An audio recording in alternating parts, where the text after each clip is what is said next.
An electronic load is a tool that, in its most basic form, can consume a configurable amount of power from a device you want to test.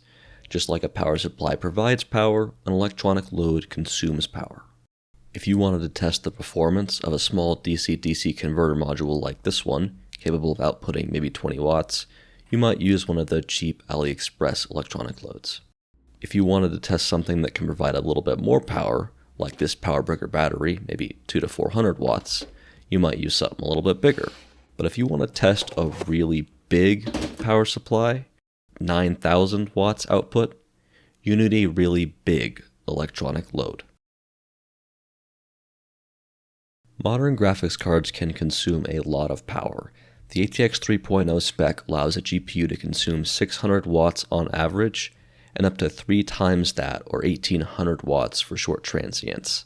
So if you're using 8 GPUs for AI training, that means you're not only looking at 4800 watts continuous, you're looking at transient spikes of over 14 kilowatts. And at 12 volts, that's over 1100 amps. To put that in perspective, your phone charger might be able to supply 5 amps, and a lot of metal welding is done at under 200 amps. That brings us to the core mission of this project, to build an electronic load that can test power supplies in some of the biggest modern computer systems against the extreme loads demanded of them. In short, to make sure they can handle the worst case scenarios. If you're testing a 9 kilowatt power supply, you need a load that can go above that, say 10 kilowatts. And if you're testing 3x transients, those are 30 kilowatt pulses, hence the name of the project. As for why build your own, the answer for that is straightforward. The commercial offerings at these power levels are very expensive. And besides, how hard could it actually be? Most electronic loads use a MOSFET as the load element. However, this project uses a different solution. This design uses a large number of high power resistors in different sizes, all switched in different combinations to create almost any arbitrary level.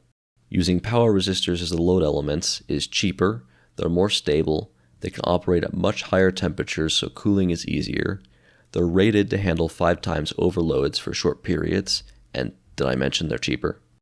The system works like this. Current flows from the device under test and into the front connector PCB. From there, it is distributed to all of the 64 load stages. A load stage, as I call it, consists of a single load resistor along with the circuitry needed to switch it on and off, and sensors to measure its current and temperature. The load stage is the heart of the system, and there are a lot of subtleties in it to make it work well and keep the cost as low as possible. If the load stages are the heart of the system, then the control PCB is the brain. It takes in the sensor signals from all of the load stages, and in turn, it dynamically switches in the correct combination of stages to draw the level of current requested by the user. One of the unique things about this system is that there is no central system-wide current sensor. Instead, the current sense signals from each load stage are combined in analog on the control PCB, scaled, and go to an analog out signal that can be fed to an oscilloscope. This alleviates the need for an external current probe, since probes that can handle 2700 amps aren't common or inexpensive. The result of all of this is a monster of a system, in size and complexity, but also in performance. It can sustain currents of over 900 amps and power levels of over 10,000 watts. It's also been able to reach pulses up to 17 kilowatts so far, limited by the fact that the test power supply voltages are dropping heavily under those pulse loads. The system offers a constant current mode, completely configurable pulsed mode, as well as a sine wave demo I added just to show off the fine level of control possible. One complication is that the load resistors vary heavily as they heat up, but the control algorithm is able to compensate for that as well.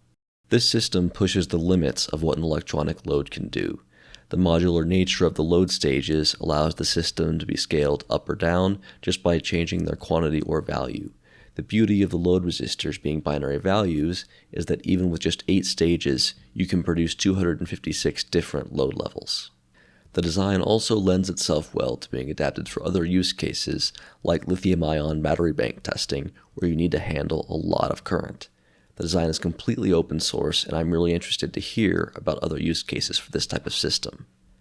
As for what's next, I'm going to need a lot more power.